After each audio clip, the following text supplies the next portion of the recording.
having trouble getting the damn stuff off Kelly's face. Like all my Twitch or all my Oh. there Minimize that. Skype Pull this. detritus. Um, and I've centered your pictures that I have as much as possible. So if there's any other setting you want to do, you just actually have to move. Because that's as far. That's what your cam is picking up. All right, I have our names on there. Neat. Let's see if Twitch can see us. Okay.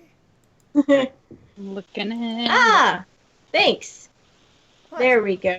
No, so I was on Twitch and I managed, I guess, to hit it right before it went live because it wasn't live. And then as soon as I clicked off of it, a little thing popped up when Geek Girls is going live. I was like, thanks.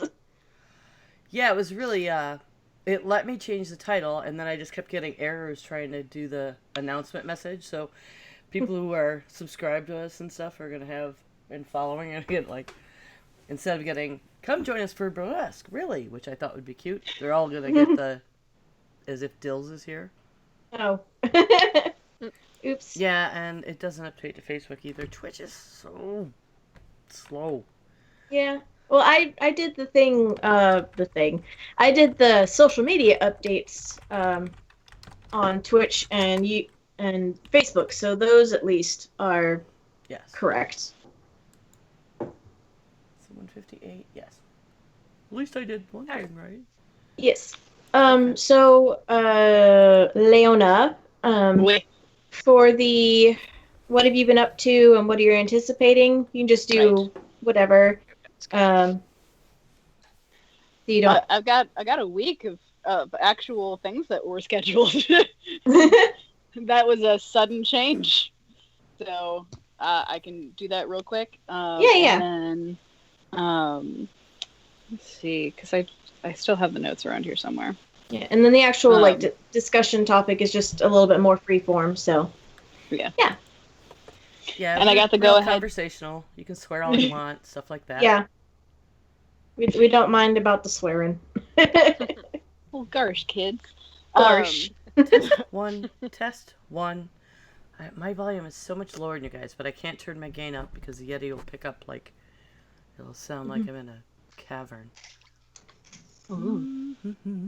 Okay. All right. I just have to talk really close. All right. So, I guess we can go ahead and get us started. Yep. I will give it a couple of moments of silence for Ember, and then I'll hop into it. Hello, and welcome to episode 158 of Geek Girls. The Geek Girls podcast is supported primarily by our patrons. You can find us at patreon.com/grills. I am Lyndon. I'm joined by my co-host, September, also known as 9 of 12. Salutations. And Ray. Hello. And today, because we have a special topic, we have a special guest with us, Leona Ror. Am I pronouncing that correctly? You are pronouncing that correctly. Yeah. And I can talk about that name if you want. If not, Yeah, sure. Today's topic is the revival of burlesque, and so we have with us a lovely burlesque dancer. So before we get into that, let us see what everyone has been up to. So let's see. Ember, do you want to go first? Sure. Let me see. What have I been up to? Not building things. Building. We spent 3 days building. My husband's decided we need to ban the phrase like, hey, what if we...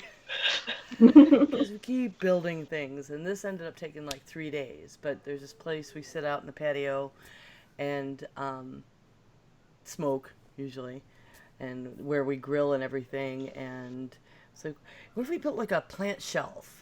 Because we've got the herb gardens here, and we're going to put another cinder block wall here to plant stuff in the top of, and we'll just build a 2-tiered shelf and put more stuff on it. And I was like, if we made it about this high for the top, it would double as a bar when we have parties.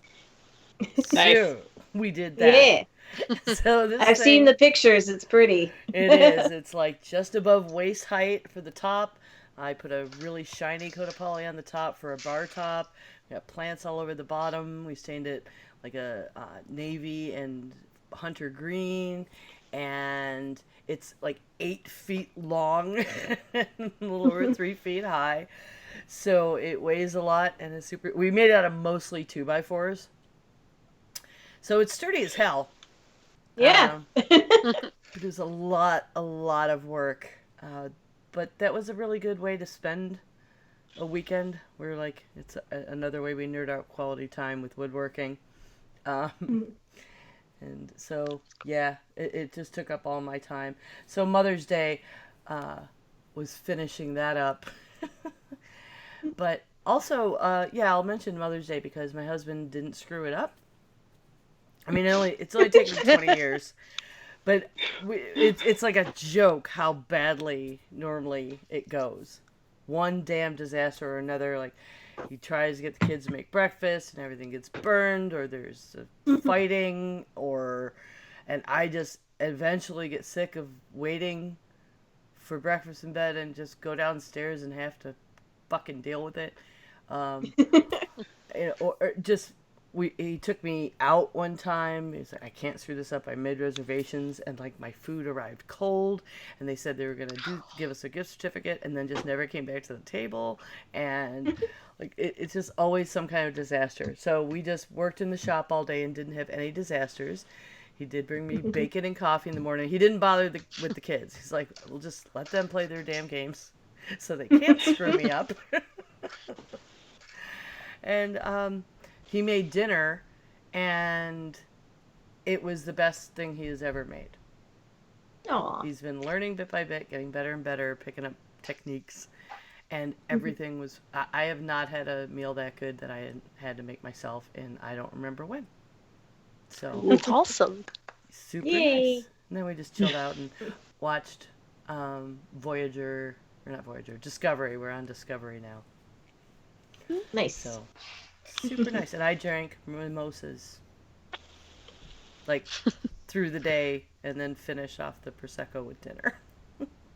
Nice. That's good. Yeah. Good stuff. And I still have a present coming.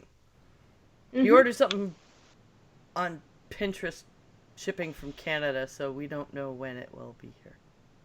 Ah. Yeah, that's like, me waiting for my stuff that I ordered from Joann's. It'll get here eventually. At some point. Yeah. Everything is Wish right now. Everything. Everything is Wish. Yep. Yeah. Truth. So, Ray, what about you? Not really that much. We had the Acquisitions Incorporated D&D game that Scott posts on Simulacra Studios, and then we just had the Avernus D&D on Sunday. Aside from that, the only other thing I've done is I, at the behest of my neighbors, took down the teenage hangout that they decided to set up in our backyard without us knowing. And then I had to block off the path that they use because where we live, there's a shopping center right behind us. And there's a really crappy fence. And between that fence and everybody else's fence, we don't get a fence because we're on the very end of the townhouse rows. There's like a little path. So I got really fed up. And for some reason, not only did they have a collection of like assorted like broken chairs, we're missing a patio chair. Our neighbors are missing items as well. So they had random assortment of chairs, booze bottles, cigars, and like all kinds of trash and Raid cans. And I'm like, you mother... The trash can is 5 feet from you. It's right there. But you can't move to put the crap in the trash can. So I just kind of lost it and took all their crap and built a leaning tower out of the chairs to block that path. They had rebarb. I'm like, where did you get these pieces of rebarb? Okay, well now I'm reinforcing it, so sucks to be you. Ah, revenge. Yeah, petty revenge. That's pretty much been it. Best served with Raid and used cigars. Yes, D&D and petty revenge. Best combination. I'm just saying, if you are going to take over somebody else's yard, why don't you just take your trash and put it in the flipping trash can instead of just throwing it on the ground? Or It's- don't steal and drink underage and Yeah, don't do that crap I'm and assuming make it. huffing. I have no idea what else Raid is for. I'm gonna say it's probably for the bugs because of all the trash that they had out there. But I'm like, Wow. the only reason I even did anything at all is because my neighbor was like, "If I buy you no trespassing signs, can you do this?" And I'm like, "Okay," because I'm really not comfortable like calling the police on these people on them because they're kids and minorities and. So I'm like, all right, this is as petty as I'm gonna get. This is as full Karen as I'm going. Full Karen. Well, I don't think Karen knows what rebar is. Just saying. I don't think so. I think there's flavors of Karen. I'm sure there's one flavor of Karen that knows what a rebar is. All right, so Leona, what have you been up to? So much. I'm starting to get to a point where I had about 2 months of nothing happening for me. I had invites to do online shows, which I just don't have a great space at home to do, at least not the imagination to make it happen within the tiny confines that I have. So I haven't done those shows. I've been hanging out with people, and then all of a sudden, I started getting asked to do plays online with my friend Philip out in San Francisco. So I've been doing some of that. I also do ATL by Night, which has just started its second season last Tuesday. Next episode tomorrow on Twitch, 8 o'clock Tuesdays. Watch us be petty. And I play Tomasina Elena Cuesta.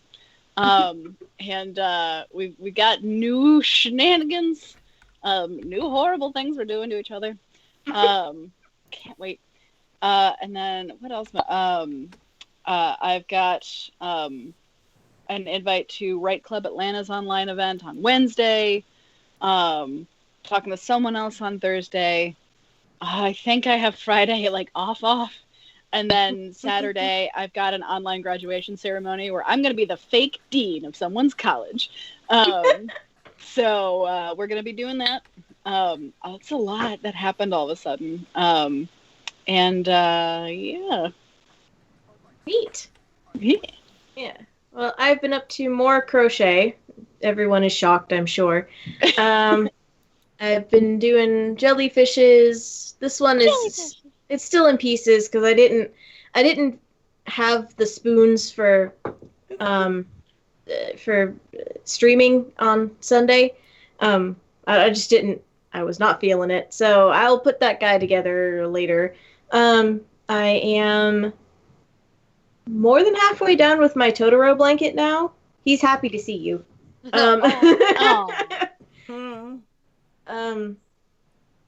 Because I've learned a new technique of crochet, and I was like, I want to do all the things with this new technique, but I need to finish some of these projects that are sitting around my room. In fact, I can count 6 projects that are half finished. But this new technique, it's really pretty. It's a new way to make little crafts, and so I want to do more with it. And but I wanted to finish the blanket first before I move on. Let's see. I made some chocolate chip cookies. I made some more cheese. I made blueberry muffins. Did a lot of stuff in the kitchen. And I finished my mock-up dress for the really fancy dress that I'm going to be making for Dragon Con.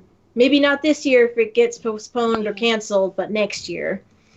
And then I played Star Wars RPG because we were having fun with that, and I rewatched The Shining, which is a movie I have not seen in a very long time. So it was interesting because my husband and I watched it together, and we it was scary, but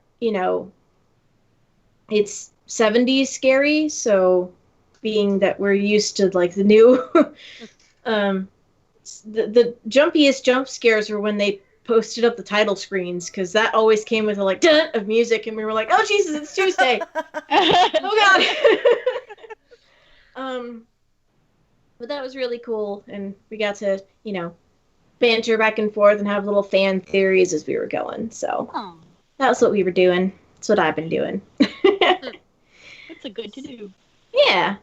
So we're gonna now get into our topic, the revival of burlesque. So we wanted to bring on somebody who was well versed in the burlesque scene, because I think my first introduction to burlesque was at Dragon Con, and that was the first late night show that they did, where I remember people leaving because they thought they were going to see more titties, and I was like, but it's so pretty, where are you going? Oh well, your loss. Hey with you. Oh yeah, we've recultivated a lot of that, and I can actually talk about the Dragon Con show. I got to help produce it, or I got to stage manage it last year. So yeah. Neat. Yay. So what got you into burlesque? I know it was starting to get revived. It started a few years ago, basically, when it kind of came out at Dragon Con, was when it was starting to wind back up again. So what are your experiences with that?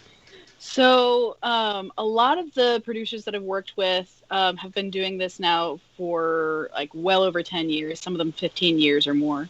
So they started getting into it anywhere between California, a lot of folks from Tennessee, people from New York, including one performer whose name is my very favorite. Her name is Fancy Feast. And the names alone, if you want to get into this just for what is the weirdest name you can find, we have them. I got into this 2 years ago after I met a couple of people who had been doing burlesque through the Renaissance Festival, because if I wasn't a geek enough. And one of them had been doing burlesque from Chattanooga, and then moved to Atlanta. That is Rula Roulette, and she's one of the co-owners for the Candy Box Review, and I'm a part of them. She is a co-founder. She is everyone. If you have an idea of a boss bitch, this is her. She has been taking care of the business side of things, the performance side of things, the personal and emotional side of things. And then Tallulah Love, she's been the producer for the Dragon Con burlesque show.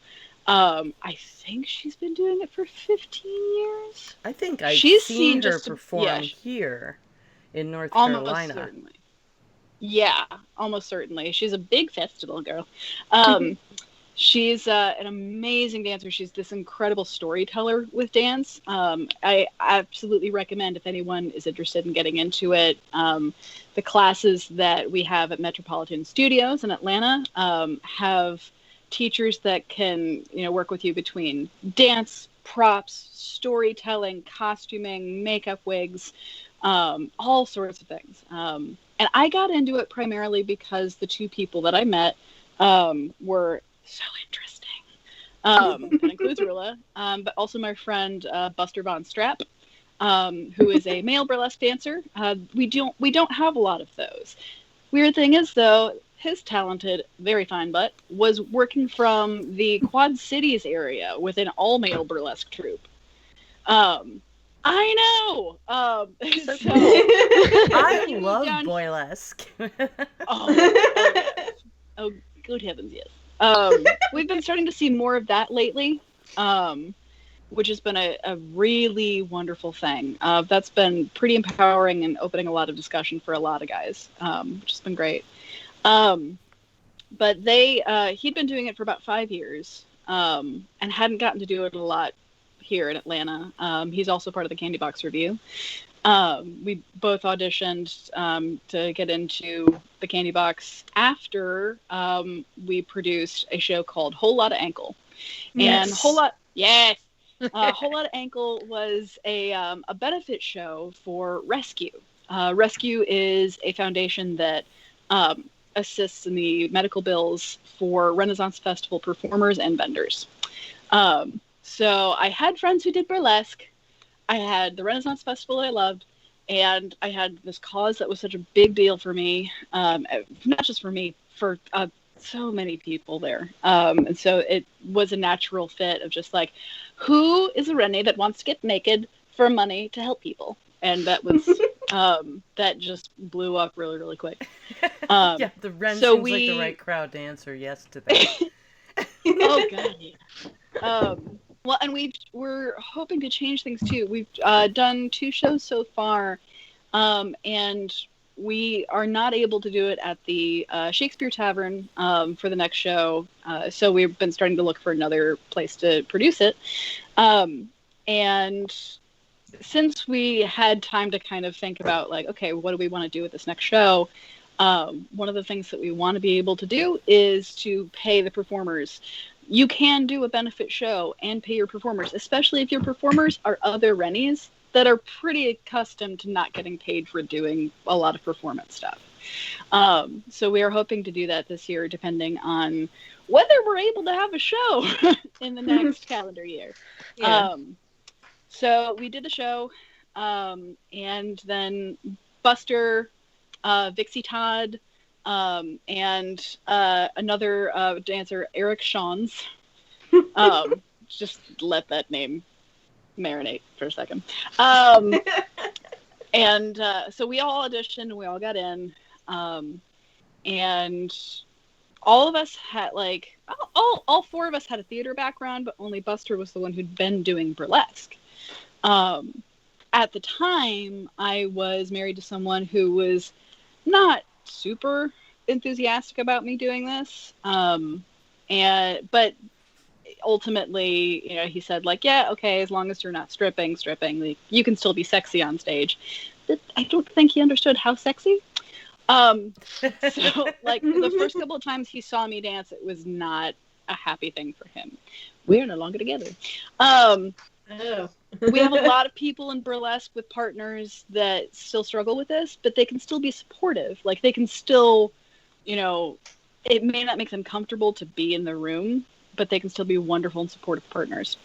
But a lot of people in burlesque do struggle with that.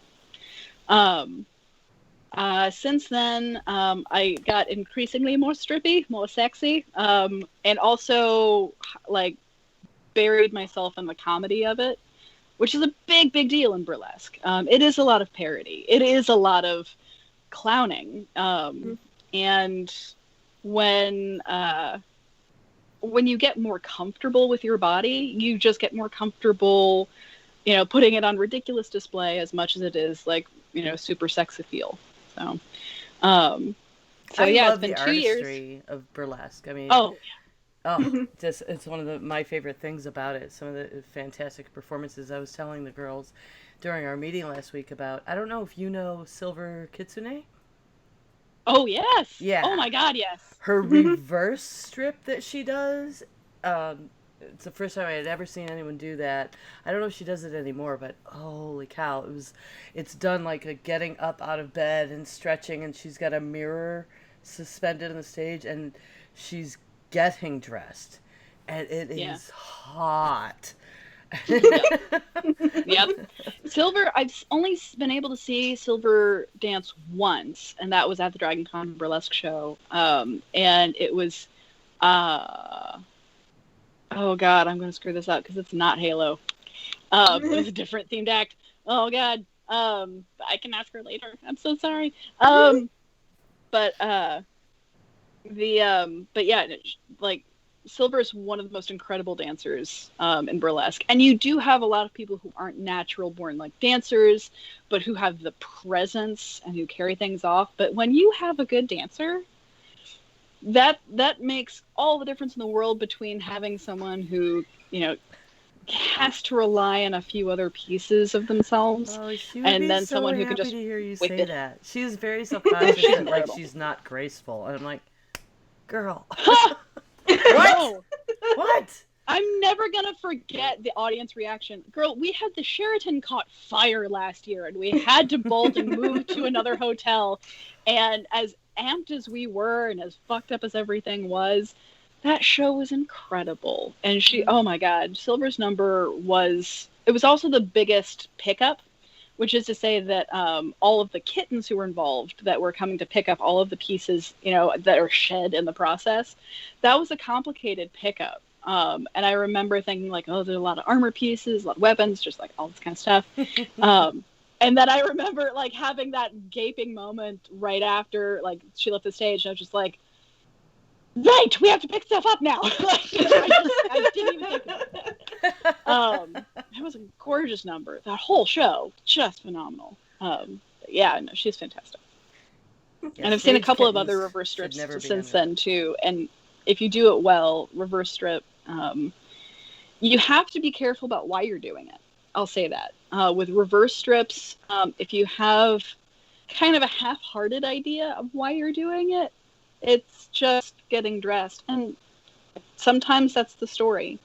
But if you do have a notion about why, this is, putting something on for you and what that builds in you, that's the number. And music selection can be super key, especially in a number like that, I think. Oh, very much. Yes, and it's also my favorite. Oh, go ahead. Oh, I was going to say too, one of the reasons, if you have any theater background at all, especially as a woman, or any feminine identifying person, one of the most difficult things getting into theater is waiting for someone else to have a role for you. Burlesque doesn't care. Like, burlesque has a place for you. You make your own story, you make your own role, you make your own spot on the stage. That's a big, big draw. And I've talked, especially to Royalty, who I think probably has one of the most resounding discussions around why she's also into burlesque. And that is another phenomenal dancer. Oh my dear God. Yeah, she's so good. And she also teaches at Metropolitan Studios. Neat. I was just gonna put in that there was the very first burlesque that I saw at Dragon Con. I will always remember there was the Harley Quinn act, which I think somebody is referencing in chat right now. Her song was "Sweet Dreams Are Made of This," but it was the remix from Sucker Punch. Yes. Oh. And that was an amazing show, like an amazing act. Oh, that's I will my always husband in remember chat, it. by the way. Yeah. Oh, hello, Rob. But it was a Harley Quinn, and it was that song and the way she was performing. It was amazing. There was also a Joker in that in that show. I remember there was a Joker, but the only thing I remember about the Joker, I don't remember what song it was, but she had tassels on her boobs, and she managed to make them go opposite of each other. Like, I don't understand how. what the So I have not been able to make that work yet, because there's definitely exercises involved. But the big wind up that I've seen is it gets into like shoulder rotation, so it's like wind, and then just kind of letting them go through that. But again, I haven't made this work yet, and I feel like the kid on the playground is just like, I can't hula hoop. One of the craziest things I saw at Burlesque one time was someone actually did assholes, and they got him spinning. Assholes, I've seen. There's actually, I think, did Buster have assholes? I think Buster had assholes at one point. Boylesque with assholes. Oh, Rob said that was Silver, who did the Harley Quinn act. Yeah. Oh, I'm not even surprised. That's incredible. Yay! Yeah. my favorite current Boylesque is a Rebel. I was gonna say his real name, but I probably shouldn't do that. But it's okay. African American guy, just biggest Janet Jackson fan in the world, and he is stellar.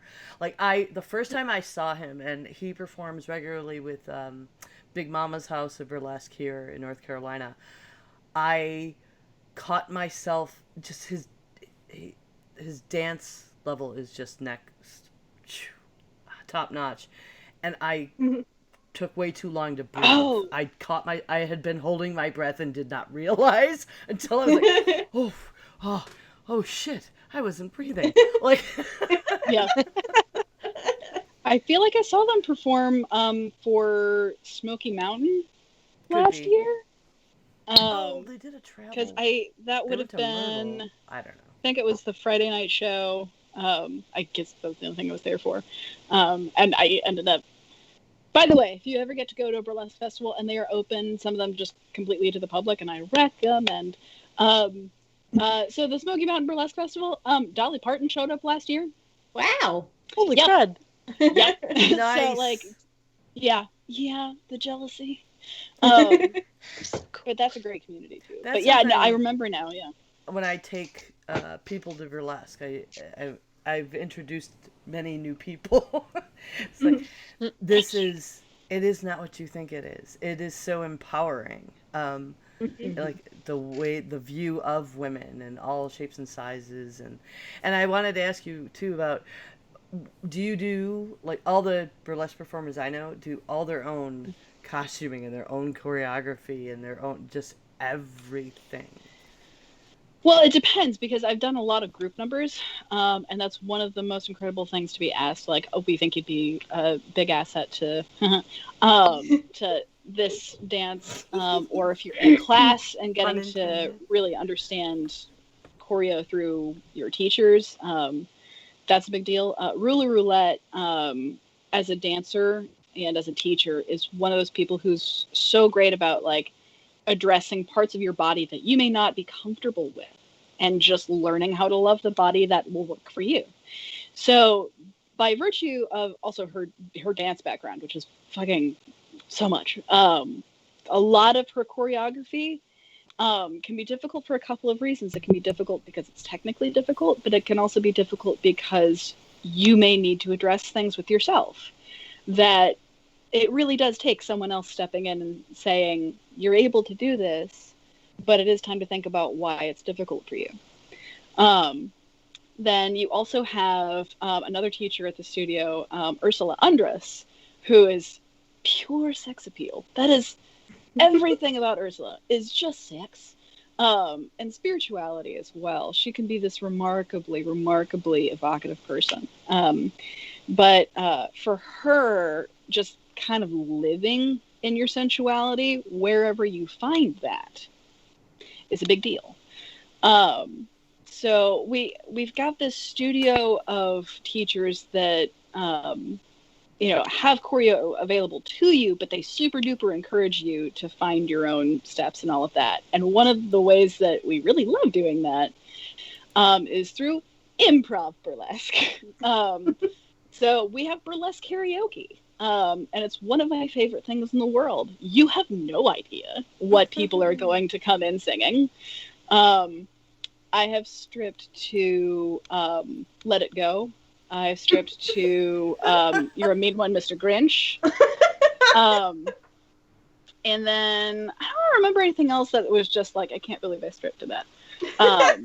But if you have it loud enough, like it feels enough. There's just like, sure, this is a beat, this is impactful, we can do this. Sorry, go ahead. Oh no, I was gonna say, might I recommend one of your next pieces be Show Yourself from Frozen 2? Just because it's I mean, if you want to come and sing it. Oh, maybe. Because I think we might have had someone who's stripped and sang at the same time, but it's not been me or during the shows I've been at. It's not been me, and it's not been anyone sober. I love the karaoke idea. I've never seen that done. I have seen a burlesque charity event where they put songs in balloons, and then it was like almost like a silent auction, and you would bid, and then you would get to go pop the balloon, and there would be a song in it. So, but none of the performers had any idea what the song was going to be. Yep. Oh yeah, there were a couple of iterations of an improv burlesque thing that we had for a while, where we would like have a wheel that you would spin with songs that the DJ had already picked, and hopefully you know those songs. But there's also been shows where you get like 5 or 10 minutes, depending on the lineup, to get familiar with the song. So I've seen that. I can't imagine how hard that is.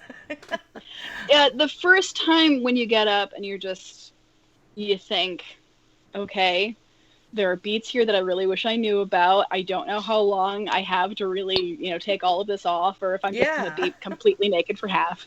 And that happens all the time.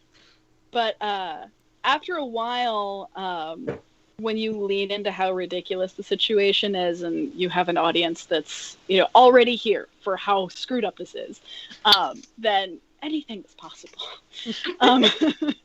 So I feed off of that. Those are audiences that give so much. Like they laugh it up, or they sing along with people, or they're ready to throw money at whatever ridiculous crap you do. I know there's one burlesque karaoke I did with a costume that went from the pink nightmare bunny from A Christmas Story into turning into the sexy lamp. That's delightful. Oh yeah. Oh yeah. But I don't remember what the song was, but it was long enough for me to get under the hoop skirt that I was using as a lampshade. And then, I was struggling to kick off the onesie pajamas that I was wearing. But I just ended up making that part of the show. I can't hide that. So now it's just, well, do this in rhythm. And if you have an audience that's already laughing and, ready to just throw whatever they've got at you, hopefully not bricks, then you can do it. You can absolutely do it. I mean, it sounds like, our burlesque kind of community in Atlanta, at least, is very uplifting, and, people are, as you said, are here for it. So I'm very happy, because I think it was like a lost art form, and now it's, coming back around, and I think that's really empowering. And, good for folks that need it, because it, kind of sounds a little bit like therapy, but also good. Yeah. I mean, it very much, it ends up being something you can turn from, something that's personally helpful to you to, giving that to whatever audience you've got. And I will say that, any performer, I think, especially for women, going into whatever performance aspect you're doing, you end up telling yourself oh, I'm just really interested in researching this roles, and I'm interested in learning about how these people live. All true, but fundamentally, there's not a lot of great room for you to be able to say, I like the attention. And there's not a great reason for doing burlesque other than I like the attention. And that's okay. Not only is that okay, but if you're willing to give that much up to an audience for that attention, that's a good show. As long as you're not doing it in such a way that's just I'm here to hurt your feelings. Do it with a purpose. Because I have seen really dramatic burlesque numbers that have been super impactful. In fact, there's one that the Candy Box Review does that I've done a few times now, which is our Me Too number that we've brought to, I don't even know how many festivals at this point. But that one is to Kesha's Prayer, and it's absolutely a story of shame, and a story of how you come to be okay with who you are underneath what you've experienced. And it's one of those, everyone is crying after that. And it's a very raw feeling after that number too. Every time we've gone off stage, it's just, we need a couple of minutes just to ourselves as a group. We don't want to talk to anyone for a little while. But that's a story that's there for a lot of the people that's in the audience. Rula also choreographed, or I don't know if she choreographed, but another of our choreographers, Joe, who's a sweet, sweet, wonderful person, choreographed this intense number called Battlefield that we did for our In the Margins show this past year. And that one was hard. That one was very hard to watch. That was crying jags all around. And it was very much about, constantly needing, this feeling of needing to fight things that happen in our world, and then the fatigue and needing to come back and heal and then try again. And that one, I think with burlesque, those are messages that aren't just there for, being physically vulnerable. That is an aspect of it. But burlesque is also there as a stage for, stories that a lot of other people don't necessarily want to give time to. And that's a very big deal. And that's especially in Atlanta. You have a lot of dancers that, yes, they're gorgeous and they have, great, sexy ideas. But you also have a lot of people who have taken on so much of, we want to have a voice politically, spiritually, so many different aspects of humanity here in Atlanta that, it's not that you don't have that anywhere else. It's just that Atlanta has really taken on telling a really incredible number of stories. And that one, that's a big aspect of sticking around in Atlanta for burlesque. That's really beautiful.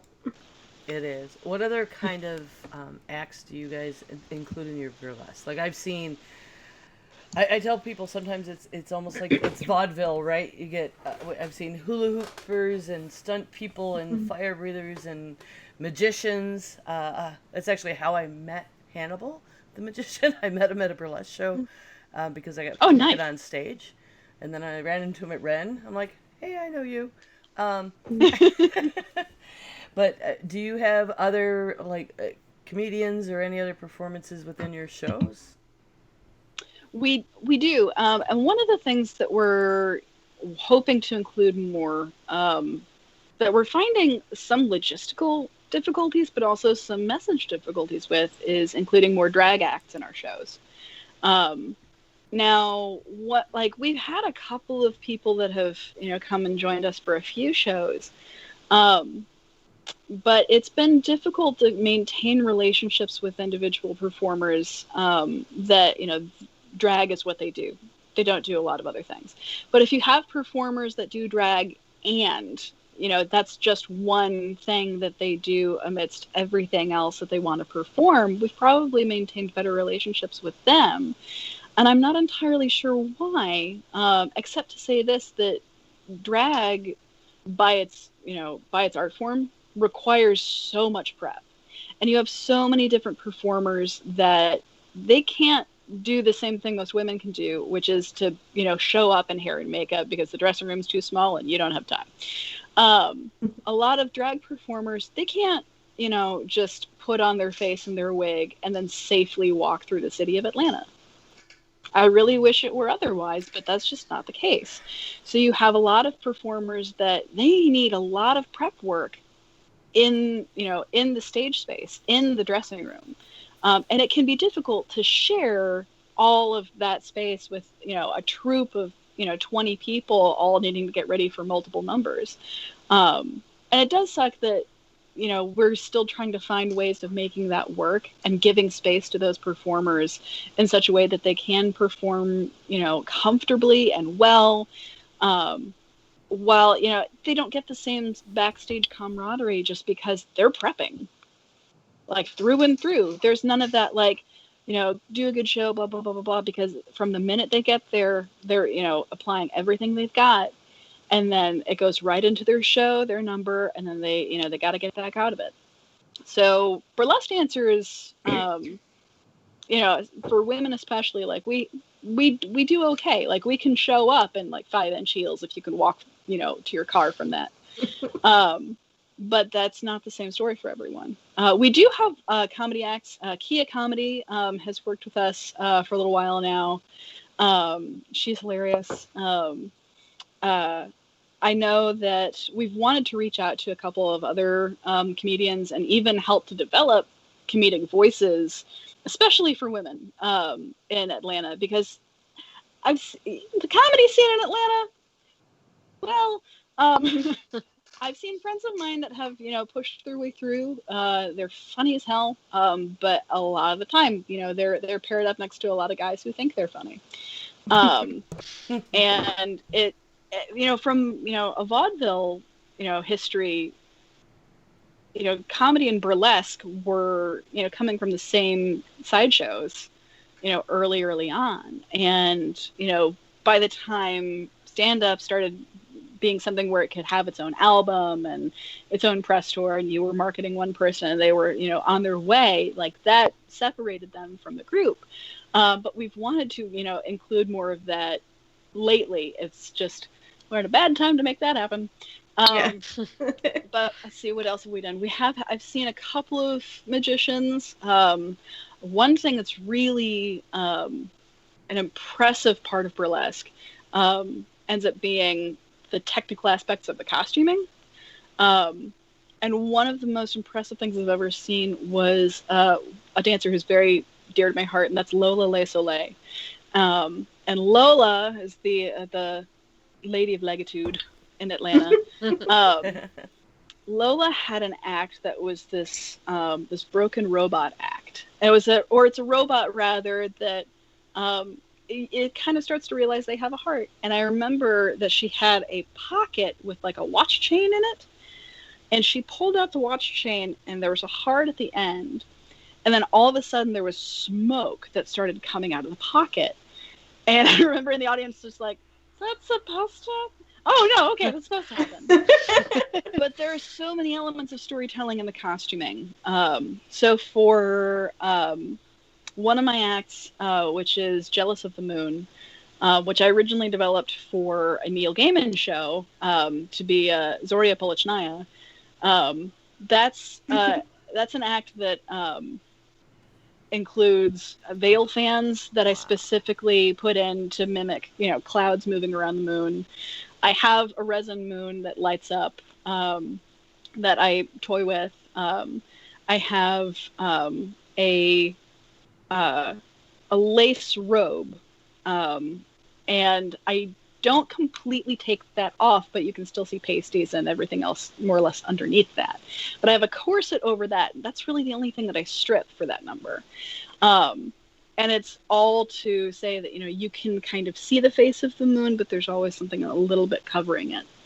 So that's a prop heavy number. That's a number that is also something that benefits from being very deliberate and slow. So for that number, Vixie Todd was the person who saved it with allowing me to take my time with that number and just carefully taking things off, carefully letting those veils fall, really kind of toying with the moon and just kind of getting people to kind of look at it when I wanted them to. But yeah, you can have pieces of costuming and props that make all the difference in the world in their time. If you have an act that's just, full carrot top frenetically pulling things out, fine, have the story with it. But there's costumes that, oh my God, another dancer, Sunshine Divine, has an act that it's just the most festival happy act. And when I say that, what I mean is it's a costume that is very small and very recognizable, because she's the owl from the Tootsie Pop commercials. Awesome. So she's got like the mortarboard, she's got the Mr. Owl robe, she's got the glasses, she's got the giant Tootsie Pop, and like that's an act that she could put that in like a bowling ball bag and off she goes. But she's another incredible dancer. But she she found that one little moment of, I found this one thing that everyone can recognize, and I turned it into something so mind-blowingly sexy, and so I don't know, it's such a good number. She's, oh my God, she's an I incredible understand dancer. burlesque is so much about the art of the tease. It's not about just getting naked. Like We, No. we want to talk about the revival. Has there really been one? I mean, it's a long period of time that there was between the 1800s when it was brought to America, and then in the late 90s, I think it started to resurge in New York City. But in the last 10, 15 years, definitely seeing more working troops popping up.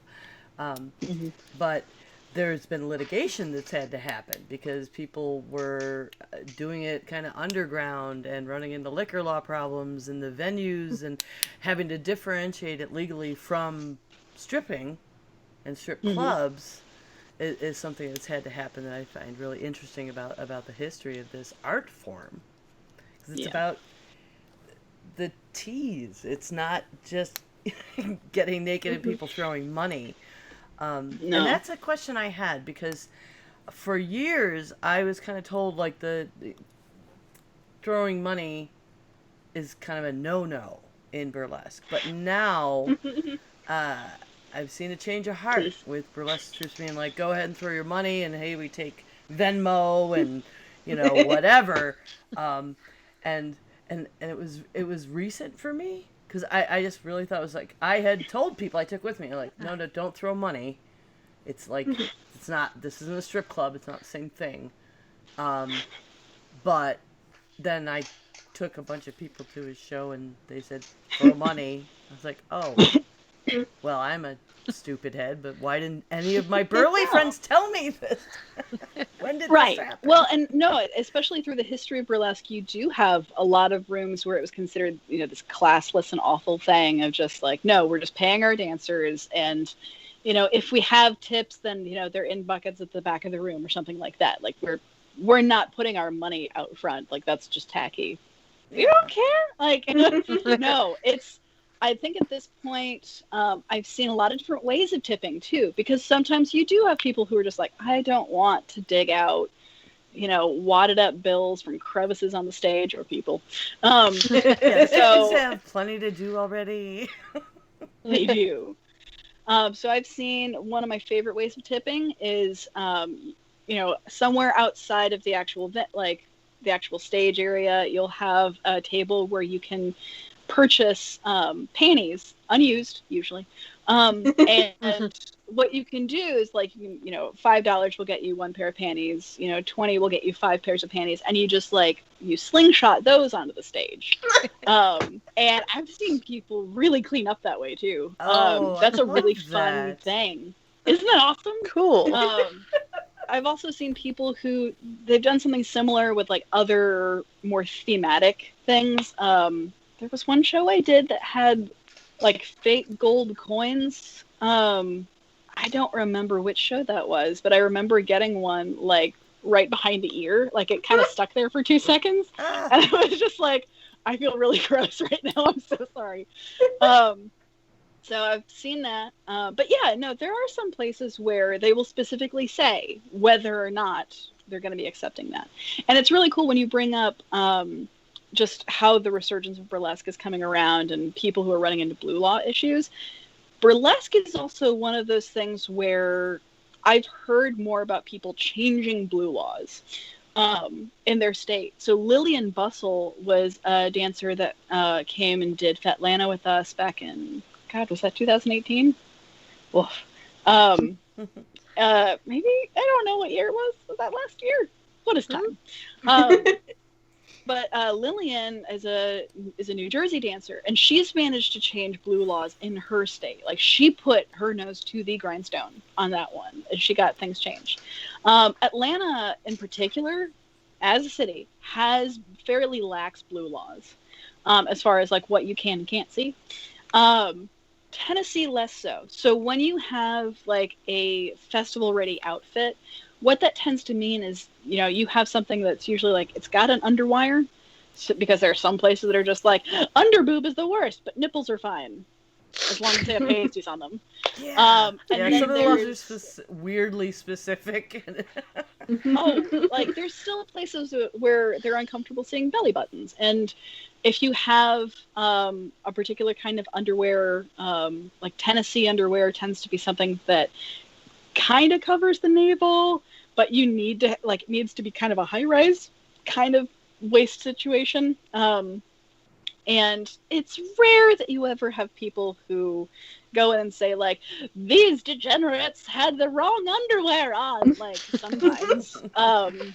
But it's not as usual. But you do still have a history of those costumes that are very, very important. And especially in the resurgence of burlesque, as I've understood it, I've heard more about how it really started to come back onto the scene in the 90s, even like the late 80s, where it was, partially about, film and television and, bringing things back to the screen before anything else. And that makes a lot of sense to me, especially because, comedians had the same kind of, story where it was something that wasn't going to gain a lot of popularity or notoriety until, it was broadcast. So I've seen some things about it with, when Moulin Rouge came back on, onto the screen and that became a thing, that blew it up. But I think there were a few other films that I can't recall right now that people talk to me about that mean a lot to them as a dancer. But yeah, like Moulin Rouge is absolutely a big, big part of, people going back onto the stage and just like, I want to be wild and naked and it's the best. And just like, I agree. But it has managed to change a lot of how things are treated in the theater community. It's also managed to change business aspects for a lot of theaters. Because you do have a lot of people who want to still be able to fund this and produce and, make their way onto a variety of stages.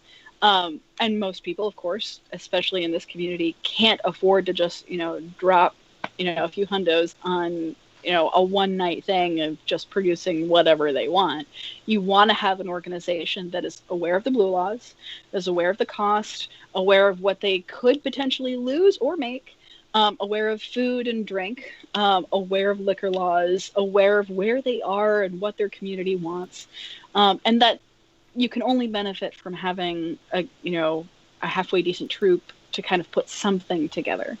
In Atlanta, I've really benefited from having a troupe that has its own studio.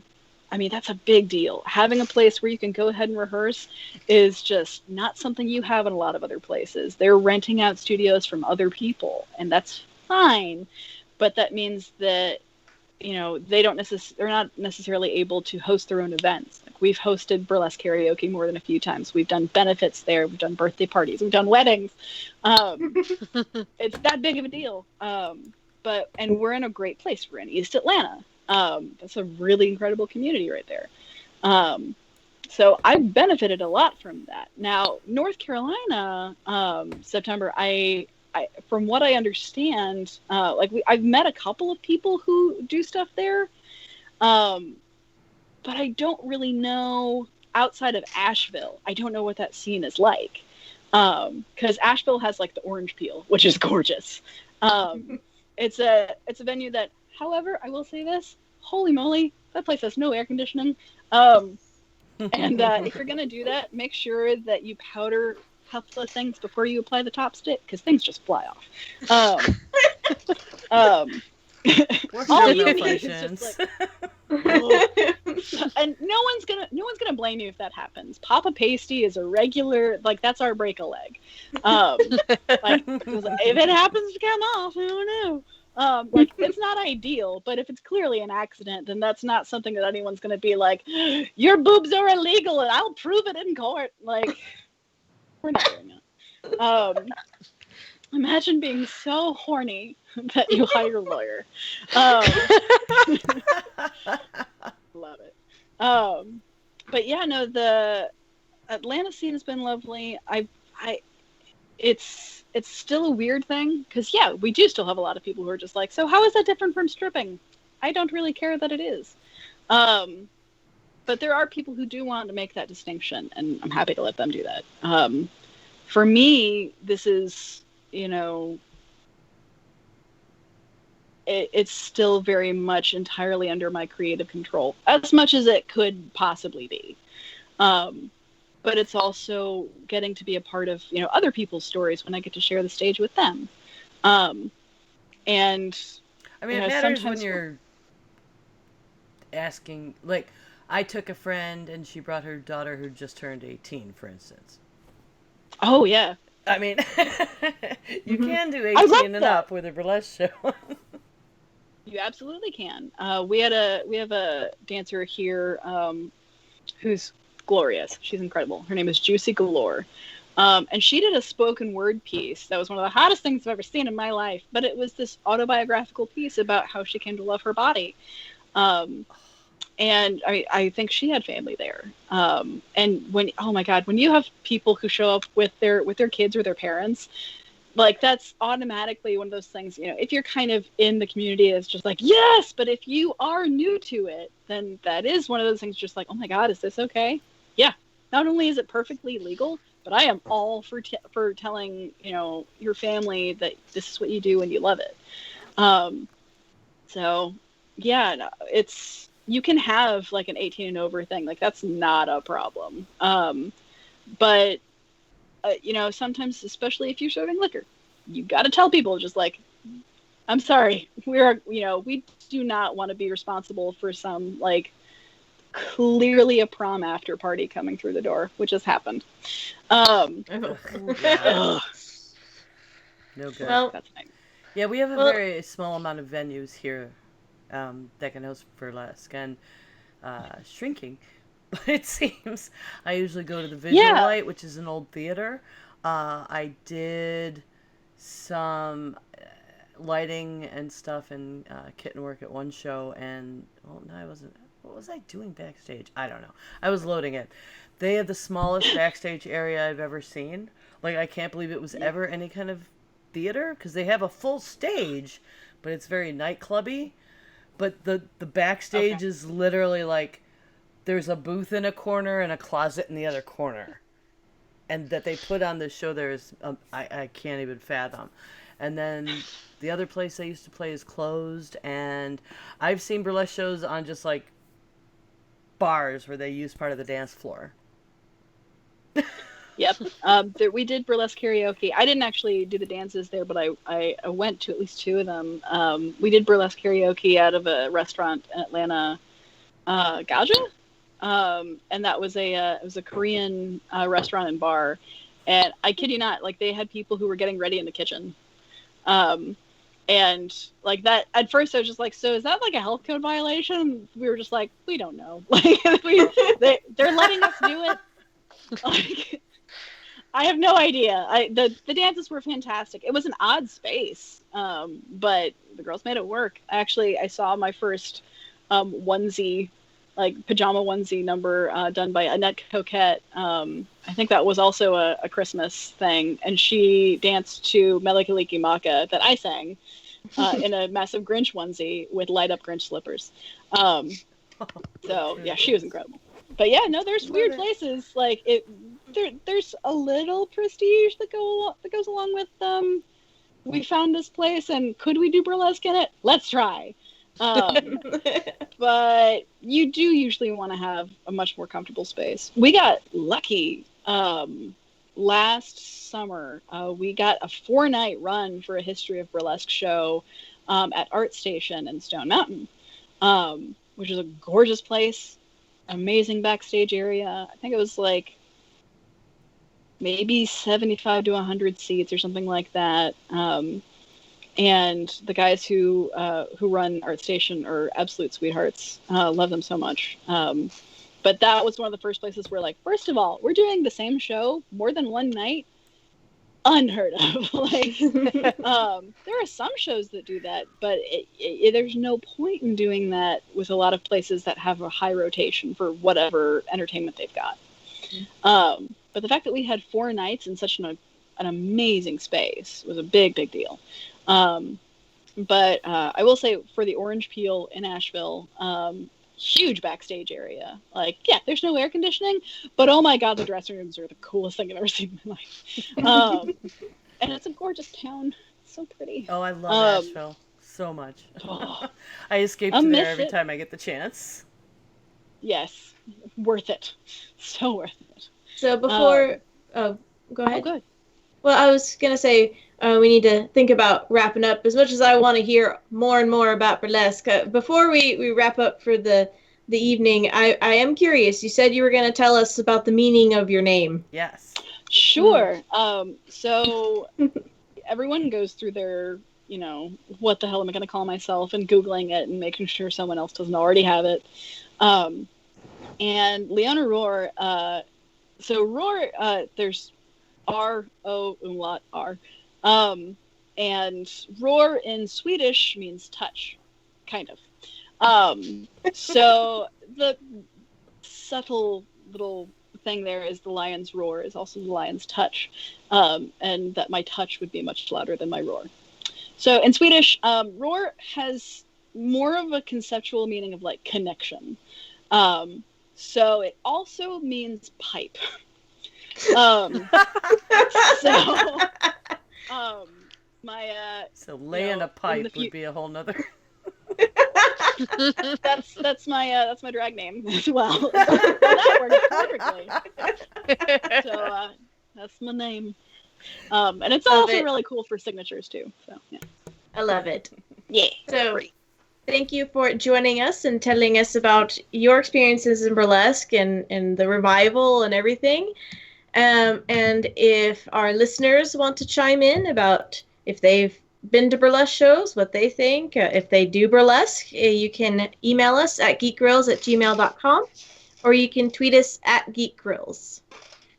So with that, what are you girls most anticipating right now coming up? You want to go first again, Ember? Sure. So Yeah. I've been painting things, well, staining things and then painting things. I had showed those. Oh, I should have brought the garden ornaments because I did finish those. My I've seen the druid. pictures. Yes, my void walker and my druid symbols and stuff.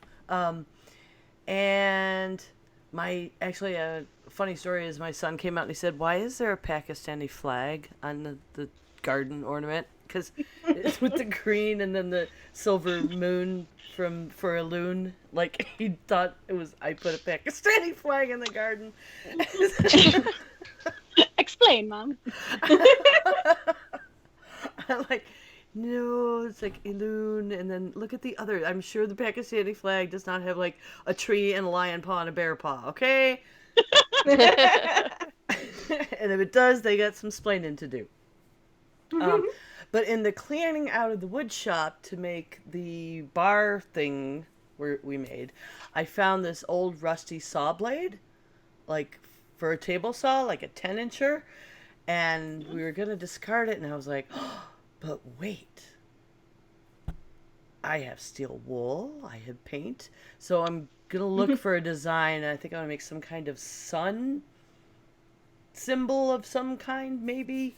I haven't picked a design yet, but I've decided I'm going to paint it and like mount it on the shed somewhere. So that's my creative project. Is it? I want to be gardeny and sunny. It's going to probably end up nerd shit like the last one. Or something else. Yeah, no, just you find the what is the sun symbol for 40K? Praise the sun. There Something. you go. There you go. Lysander And guides you. I'm sure I'll find something. So what else? More masks, of course. Ever more masks. Somebody donated some fabric. Again, and I will find a place to put them. But I still have to finish the ones for my hairdresser. Damn it. She can't open yet, so it's not a hurry, which is being really bad for my brain prioritizing other things.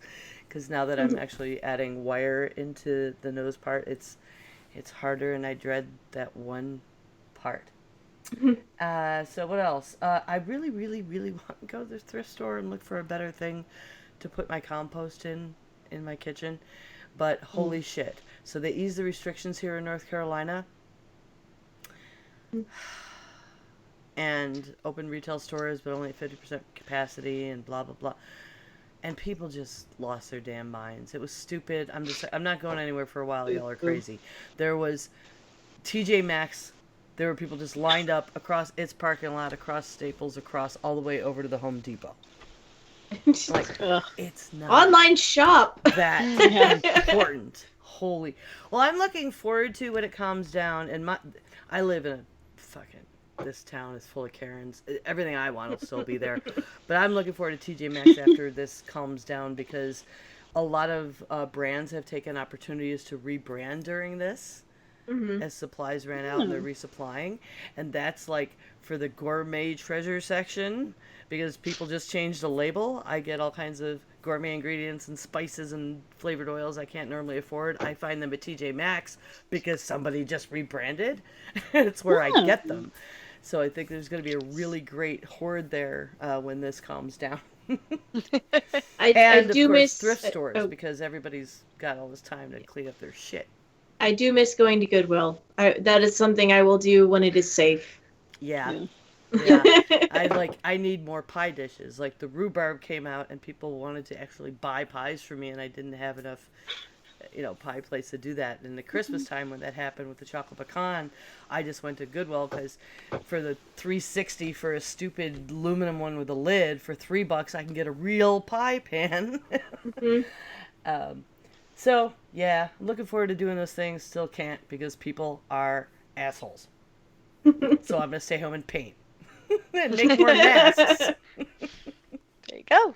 All right. And Ray, what are you going to be getting up to this week? Trying to do something creative. Like I've got paintings over here that need to be finished. I don't know. I kind of fell off like both gaming and creative outlets for a while and just kind of hyper focused on binging Brooklyn Nine-Nine. Nice. So Fair enough. I'm now made it to season 4. So I'm gonna try and kick myself into doing something productive and creative. All right. And what about you, Leona? I'm gonna try and remember what day it is That's because I feel like, yeah, that's important for the stuff struggle I is signed real. up for. yes. Yep. What day is it? I heard it was Monday. I don't I believe heard it was Monday. Yep. It felt like a Monday. It felt like a Monday. Okay. And then for me, I'm looking forward to D&D on Thursday and probably, crochet. Probably crochet. As I look at my projects all around me, I'm surrounded by yarn. It's not bad. I don't mind being surrounded by yarn. Very cozy. Yes. Oh dear. What? Sorry. It's okay. What is happening? I don't know. Everything's fine. The stream just looks weird. Don't worry about it. It's fine. It's Skype. Ember- Skype, I promise. Being Ember, cut this out. What? I'm just gonna keep making faces until I get another screenshot of me just clearly losing it.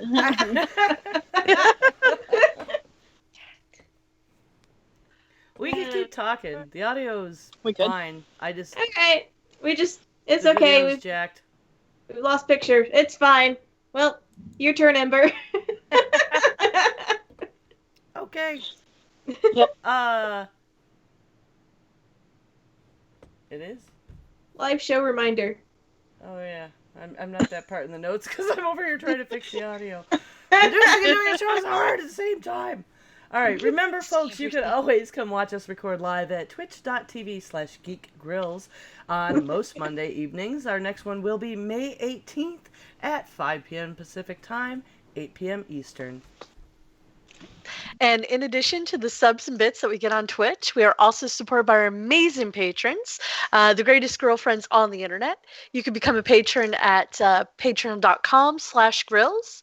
And don't forget, if you have Amazon Prime, you can sub to us for free every month on Twitch.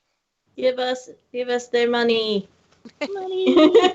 And another way you can show your support is by leaving us a review. You can do so on any of your podcast catchers. Leaving a review is free, and they help our ranking, which helps other people find us, which is great. You can also join our Facebook page and follow us on Twitter if you'd like to help spread the word. So, where can we find y'all on the interwebs? Imba? I can be found at 9 of 12. That's NINEOF12 on Twitter and Twitch. And you can hear me on the Heresy and Hearsay podcast. Right? All right. Well, you can find me on Instagram under Dapple Dame, and on Twitch is Ray I know. And Leona. I am at Hunt for Your Pride on Instagram, and I am under Leona Ror on Facebook. And you can find me on Twitch and on Instagram under the name madcap_misc. That's MISC. And the Jen, who will eventually join us again, I promise, is at the Jen Says on Twitter, streaming on twitch.tv/JenPlays. You can find everything that she does at thejensays.com because she owns it. Thanks for listening, everyone. Good game. Hey, Yay, good GG. game. GG. Hooray, we made it. What the hell happened? Like, I don't know. I had to try. I was checking my Twitch settings because all of a sudden my audio doubled. So I figured it must be Skype. And I went over to Skype and I opened my settings. And even though OBS now respects Skype as a window, by the way, which is a new thing, so that we don't have to use Discord if we don't want. Although I switched and then I couldn't get everybody's picture back. Well, we've Now got. it sort of is. What the Let's see. That was weird. We have so many. We have so many show names to choose from. Let's see. Well, Everything- because usually it's none. Yeah, everything is Wish right now. Burlesque assets. Dance in your punderwear. The wrong underwear. Papa Pasty is our break a leg. And your boobs are illegal. I like almost Papa added. Pasty. I almost added like laying a pipe as my drag name. Yeah, I'm gonna vote for Papa Pasty as our break a leg because I think that's hilarious. I definitely like that one too. And topical.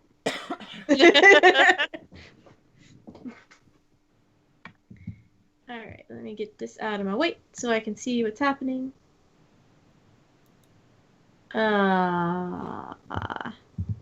Okay. Is Maggie still with us? I Don't don't believe so. think so.